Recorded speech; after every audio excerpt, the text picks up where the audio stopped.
আজকের এই মহাসমাবেশে সংগ্রামী সভাপতি আমির হেফাজত, জাতীয় নেতৃবৃন্দ, সামনে উপস্থিত তৌহিদ জনতা, আমাদের বর্তমান সরকার নারী সংস্কার বিষয়ে একটি কমিটি করেছে।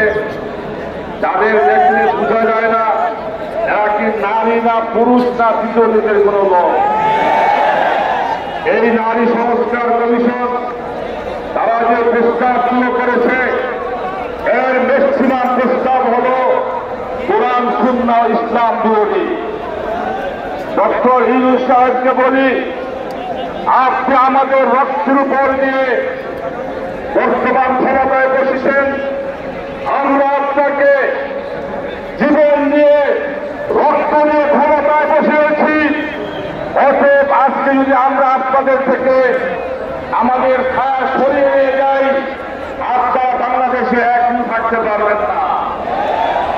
পরিষ্কার কথা, এই নারী সংস্কার কমিশনকে বাতিল করতে হবে। নতুন করে নারী সংস্কার কমিশন গঠন করতে হবে। নারী সংস্কার কমিশন যে প্রস্তাব পেয়েছে, যদি এই প্রস্তাব পাশ করা হয় আজকের